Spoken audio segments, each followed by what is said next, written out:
Olá, família! Sejam todos bem-vindos ao estudo diário das Escrituras. Hoje vamos estudar juntos aqui, segundo Nefe, capítulo 28. Aqui, Nefe, ele está falando profeticamente para os nossos dias, para o nosso benefício. Então, aqui no versículo 3 diz o seguinte: E acontecerá nesses dias, ou seja, no nosso tempo, que as igrejas que forem estabelecidas, mas não para o Senhor, dirão umas às outras: Eis que eu sou a do Senhor. E as outras dirão: eu sou a do Senhor. E assim dirão todos os que estabelecerem igreja, mas não para o Senhor. É uma contenda aqui, né? Várias igrejas alegando: não, eu que sou a do Senhor, a outra falando: a minha que é verdadeira por conta disso, e assim por diante, né? Aqui, no capítulo 28, Nefe, ele vai descrever o plano do inimigo. Qual é a estratégia que ele usa para nos enganar?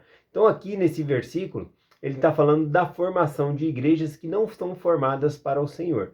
Algumas para obter lucro, como ele está falando aqui. Existem muitas instituições sérias, muitas igrejas sérias que procuram viver a palavra de Deus e também ajudam outras pessoas a viver a palavra de Deus, tá bom? Mas aqui ele está falando também que existem igrejas que são estabelecidas, né, com o propósito de obter riqueza e não no propósito de ajudar o povo, tá bom? Aqui a gente consegue identificar, né, já que ele está falando da estratégia do inimigo, é que o Pai Celestial, Jesus Cristo, também ele organizou a sua igreja na terra.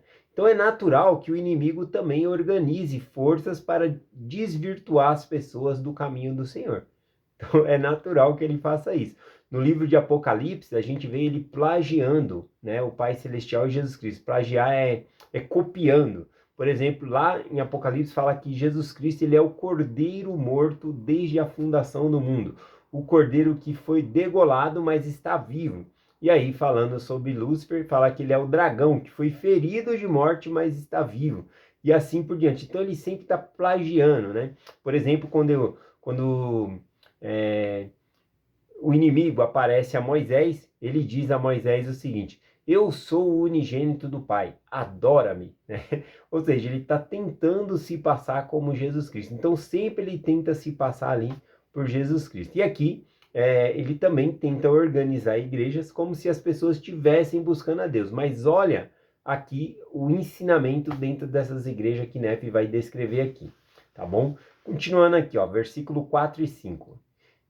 E contenderão uma com as outras, e os seus sacerdotes contenderão um com os outros, e ensinarão com o seu saber, e negarão o Espírito Santo, que inspira o que dizer. E negam o poder de Deus, o Santo de Israel, e dizem ao povo: escutai-vos e ouvi os vossos preceitos, pois eis que hoje não há Deus, porque o Senhor Redentor acabou a sua obra, e deu o seu poder aos homens, né? Ou seja, algumas pregam dizendo: aqui está a palavra de Deus, não pode ver mais palavra de Deus, né? Deus ele tinha tudo para falar, ele já colocou aqui dentro. Eles tentam colocar Deus dentro de uma caixinha, como se Deus coubesse, né, dentro desses 66 livros que nós temos, né, o Velho e o Novo Testamento. Né? Isso é muito pouco, né, para mostrar quem é Deus ou o plano que Deus ele tem para nós. Mas algum diz: é isso aqui que Deus colocou e acabou, não precisa mais, ele já encerrou a sua obra. A mesma coisa com os milagres. Os milagres foram para mostrar que Jesus Cristo ele era o Filho de Deus. Hoje em dia não tem milagres como naquela época. Ou até mesmo apóstolos, né? Não tem mais apóstolos como antes. Encerrou, Deus chamou aqueles lá e encerrou.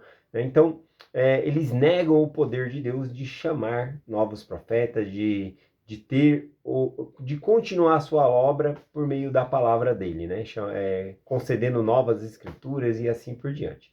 O versículo 6 diz assim: escutai, pois, os meus preceitos, e se disserem que há um milagre feito pela mão do Senhor, não acrediteis, porque hoje ele não é um Deus de milagre. Ele terminou a sua obra, né? Conforme eu estava falando aqui. Bom, também a gente consegue enxergar aqui dentro de igrejas várias filosofias, né? Que são filosofias dos homens que a gente acaba ouvindo aqui. Ou seja, uma vida sem consequência, uma vida que não tem limite. Eu faço o que eu quero, né? O que eu gosto, né? Então, dando motivos, né? Vamos ler aqui, ó. Versículo 7, por exemplo, diz assim, ó. Sim, haverá muitos que dirão: comei e bebei e alegrai-vos, porque amanhã morreremos e tudo nos irá bem. Ou seja, aqui é como se eles dissessem: a vida é curta, você precisa viajar, você precisa aproveitar, né? A vida é curta, você tem que aproveitar. Então, eles colocam aqui: comei e bebei e alegrai-vos, né? Porque amanhã vai morrer, né? Do que aproveita amanhã. Então, aqui, deveria ser pregado mais sobre a justiça de Deus, que tudo que nós fazemos tem uma consequência. Mas a gente vê os ensinamentos, conforme vai ser mencionado aqui, que eles aumentam o amor de Deus. Ah, Deus vai perdoar, né? Sempre, né? Mas negam a justiça de Deus, que Deus ele é amor, mas também ele é justiça, tá bom? Vamos ver aqui, ó, versículo 8. E muitos também dirão: comei, bebei e diverti-vos, não obstante temei a Deus. E ele justificará a prática de pequenos pecados. Sim, menti um pouco. Aproveitai-vos de alguém por causa de suas palavras. Esse aproveitar de alguém por conta de suas palavras, né? A pessoa talvez, né, num sentido inocente, prometeu algo, falou algo, e aí a pessoa fica se aproveitando por conta daquela palavra. Você falou, você prometeu, eu ouvi isso. Então, nós não devemos tirar proveito, mesmo que a pessoa tenha falado, tá bom? Se agir de má fé, né? A gente vê muito isso no ramo de advocacia, né? As pessoas se aproveitando uma das outras ali. Continuando aqui, aproveitáveis de alguém por conta de suas palavras. Abri uma cova para vosso vizinho. Não há mal nisso. E fazeis todas essas coisas, porque amanhã morreremos. E se acontecer que sermos culpados, Deus nos castigará com uns poucos açoites, e ao fim seremos salvos no reino de Deus. Ou seja, que eles diminuem, né, as consequências do pecado. Ah, Deus vai castigar com uns pequenos açoites, né? Ele vai te perdoar, ele te ama, né? Mas esquecem de falar da justiça de Deus. Deus ele é amor, mas também ele é justiça, né? Então, nós devemos nos purificar de todo pecado. Não é, esse aqui pecadinho não tem problema, não. Não, todos os pecados, né, eles nos impedem de voltar à presença de Deus. Nós precisamos ser limpos de todos os nossos pecados, né? Por isso que tem a expiação de Jesus Cristo, que ele pagou por todos os nossos pecados. Tá bom? Ele não pagou somente por pecados pequenos ou pecados maiores, mas por toda a iniquidade, todos os pecados aqui. Vamos lá, aqui o versículo 9 diz assim: sim, e haverá muitos que ensinarão desta maneira doutrinas falsas e vãs e tolas, ou seja, filosofias dos homens, e encherão o coração de orgulho e procurarão esconder profundamente do Senhor os seus desígnios secretos, e farão as suas obras às escuras, né? Bom, aqui ensinando essas filosofias do mundo, né? Conforme foi mencionado aqui, a vida foi para ver. Repare com o ensinamento verdadeiro que nós temos dos apóstolos e profetas. O que os apóstolos e profetas nos ensinam? Eles nos ensinam que devemos nos arrepender. Presta atenção na próxima conferência agora, que nós devemos nos arrepender. Que sim, temos que confiar em Deus, ter fé em Jesus Cristo, acreditar nas promessas, não trocar as promessas que nós temos por conta de por nada, né? Como foi citado essa semana, né? Por meio de Isaías. Trocar as nossas bênçãos celestial por nada, se vender por nada. Então os apóstolos falam sobre isso, sobre nós se tornarmos mais semelhante a Jesus Cristo. Esses são os ensinamentos, né, da verdadeira igreja de Cristo. Vamos continuar aqui a partir do versículo 16 diz assim, ó: ai dos que afastam de si os justos sem motivo e injuriam o que é bom, e dize que não tem valor. Porque chegará o dia em que o Senhor Deus visitará rapidamente os habitantes da terra. E nesse dia, os que tiverem completamente amadurecido na iniquidade perecerão. Então ele considera, né, pessoas que vivem dessa maneira, sem regras, sem os ensinamentos de Deus, né? Ele considera como iníquo e vai vir uma rápida destruição sobre todos aqui. Bom, a partir do versículo 20 aqui vai descrevendo o plano do inimigo, né? O plano do diabo, como o diabo age aqui. poderíamos dizer que é um manual, né, do inimigo, como ele age para nos enganar. Vamos lá, o versículo 20 diz assim: Pois eis que nesse dia ele se enfurecerá no coração dos filhos dos homens, e incitá-lo-ás a irarem-se contra o que é bom. Veja que, então, nesses últimos dias, o inimigo ele vai se irar, né, mais ainda no coração das pessoas, a se irar-se contra aquilo que é bom, né? Então, uma das coisas que eu reparo, né, hoje em dia, é que as pessoas ficam admiradas quando outras pessoas são honestas, né? Pegou um troco e devolve, né? Ou caiu alguma coisa agora. Tem pessoa que até dá um prêmio para a pessoa, ou presenteia a pessoa por conta da honestidade, né? O nosso prêmio, o nosso galardão vai vir do céu, na verdade. Mas eu fico preocupado com pessoas que ficam assustadas. Nossa, você fez isso, hoje em dia é tão difícil. Deveria ser algo normal, isso que eu gostaria de ensinar. Eu parabenizo todas as pessoas que são justas, que agem corretamente, né? Realmente é algo de se admirar. Mas não no sentido, né? O que me assusta, na verdade, é, é ver que as pessoas estão tão admiradas com isso como se fosse um absurdo, né? Aquilo que aconteceu, né? Bom, enfim. Vamos aqui. Aqui também, quando fala que eles vão se irar, né? Também é contra a palavra de Deus, tá bom? Vamos lá, o versículo 21 diz assim: E a outros pacificará, acalentando com segurança carnal. Então aqui fala que o inimigo ele vai, eu não terminei o versículo 21 ainda, mas aqui fala o que é pacificará, é dar paz. A pessoa está no pecado, está fazendo coisa errada, mas está em paz. ou outra coisa aqui, com segurança carnal. Ao invés de confiar em Deus, em buscar as bênçãos de Deus, elas confiam, a segurança carnal aqui são nas coisas do mundo. Às vezes a pessoa se sente protegida porque está em um condomínio, com lugar fechado, que tem seguranças, a pessoa se sente segura. A nossa segurança vem de Deus, em primeiro lugar, tá bom? E também a segurança carnal aqui significa confiar nas riquezas. E nós devemos confiar no Senhor, tá bom? É esse o sentido aqui. Então vamos lá, vamos ler o 21 completo aqui. E a outros pacificará e acalentará com segurança carnal. Então veja que às vezes a prosperidade que a pessoa está tendo ali é um próprio cativeiro do inimigo, né? Para que ele nunca busque a Deus e que se sinta seguro.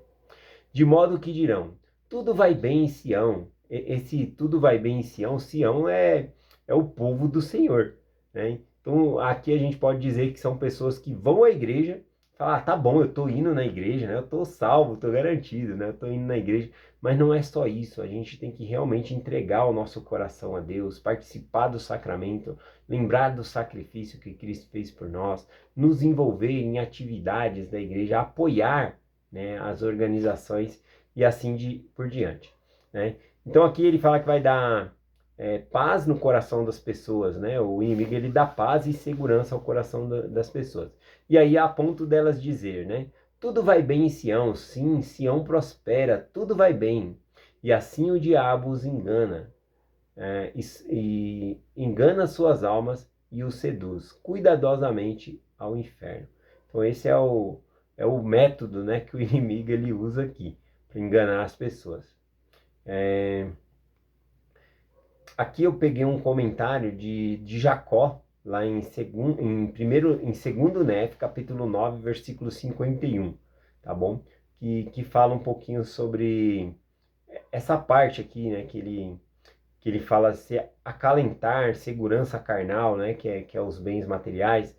Olha o que Jacó ensina aqui, né, dizendo: portanto, não despendais dinheiro naquilo que não tem valor, nem o vosso trabalho naquilo que não pode satisfazer. Ouvi-me atentamente, lembrai-vos das palavras que disse, e vinde ao Santo de Israel, e fartai-vos daquilo que não perece, e que não pode ser corrompido. Deixai que vossa alma se deleite na abundância. Né?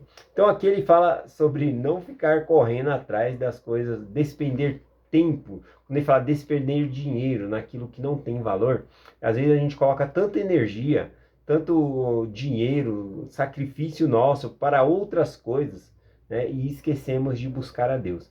Todas essas coisas nós podemos fazer, né, passear com a família, férias, tudo, mas e o Senhor? O Senhor vem em primeiro lugar.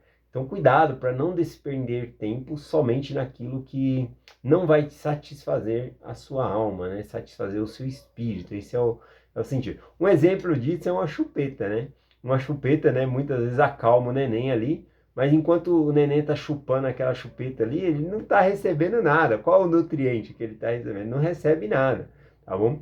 Então a chupeta, né, não estou aqui desmerecendo a terapia ou coisa assim que acalma as crianças, tudo, mas em efeito de nutrir a criança não traz benefício nenhum, tá bom? Então às vezes a gente tem que tomar cuidado, né, que o inimigo ele bota uma chupeta para nós ali, ó, a gente está calmo, se sentindo seguro ali, chupando e não está nutrindo a gente em nada, tá bom? Então cuidado, como diz Jacó aqui, para não despender esforço, talento, tempo, recurso naquilo que não vai satisfazer a gente, que não nos nutre, tá bom? Espiritualmente.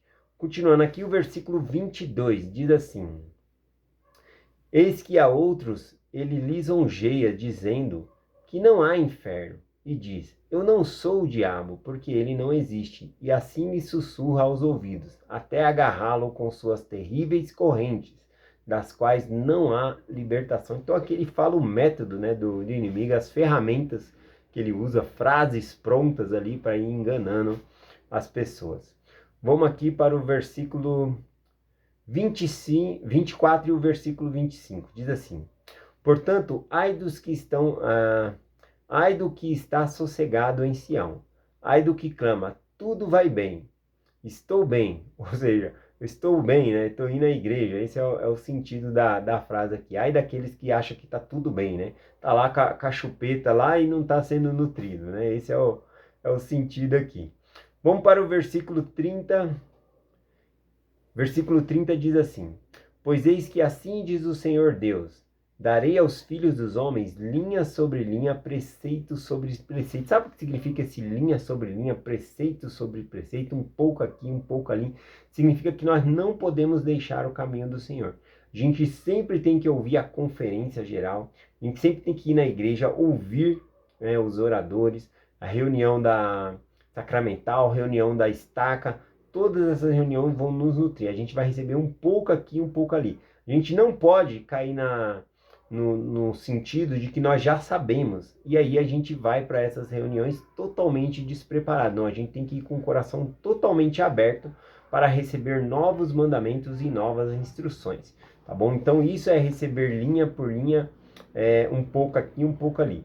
E abençoados são os que dão ouvido aos meus preceitos e escutam os meus conselhos, porque obterão sabedoria. Pois a quem receber darei mais, e o que tiver, e dos que disserem temos o suficiente, desse será tirado até mesmo o que tiverem. Então, tem esse significado aqui. Vamos finalizar o versículo 32, que é o último versículo aqui. Diz assim: Ai dos gentios, diz o Senhor dos Exércitos, pois apesar de que eu estender o braço sobre eles, ali, dia após dia, eles me negarão. Não obstante, serei misericordioso para com eles, diz o Senhor Deus, caso se arrependam e venham a mim. Pois o meu braço está estendido o dia todo, diz o Senhor dos Exércitos. Bom, aqui então, eu gosto que esse capítulo ele termina com uma esperança, né? Que o Senhor, a gente é rebelde, não guarda os mandamentos, mas ele fala: o Senhor tem a misericórdia de nós. O Senhor tem essa misericórdia. Ele está dando uma esperança, ainda tem jeito. Quando ele fala que não obstante serei misericordioso para com eles, essa palavra não obstante significa apesar de. Ó, apesar de nossa iniquidade, apesar de nós termos desviado, o Senhor lhe é misericordioso conosco. E aqui de maneira nenhuma a gente está exaltando a misericórdia e tirando a justiça, porque olha o que ele fala aqui, né, no versículo, ele diz: caso se arrependam e venham a mim. Duas frases importantes: se arrepender é abandonar, né, o pecado, e vir a Cristo, não é só deixar de fazer, mas é ir a Cristo, tá bom? Se fortalecer no Evangelho. Eu gosto muito de um exemplo, né, que tem no manual do Vem Segue, falando sobre arrependimento. Ele cita um exemplo de uma árvore, né, uma árvore fraca, que com a tempestade, quando vem uma tempestade, ventos fortes ali, ela chega, enverga ali, dobra, né? Se dobra e as suas folhas tocam o solo ali de maneira que ficam sujas de barro. E simbolizando as folhas sujas de barro, simbolizando o pecado, se você se concentrar somente em lavar as folhas, né? Tirar esse barro e lavar as folhas, quando der uma nova tempestade, o que vai acontecer? Novamente a árvore vai se curvar e vai se sujar novamente. Então, o arrependimento é abandonar, se limpar. Mas vir a Cristo significa fortalecer-se. Então, é largar o pecado e se fortalecer em Deus, por meio das Escrituras, por meio de jejum, por meio de oração. Então, essa é a mensagem que eu quero compartilhar com vocês hoje, tá bom? Compartilhe essa mensagem em nome de Jesus Cristo. Amém. Até amanhã.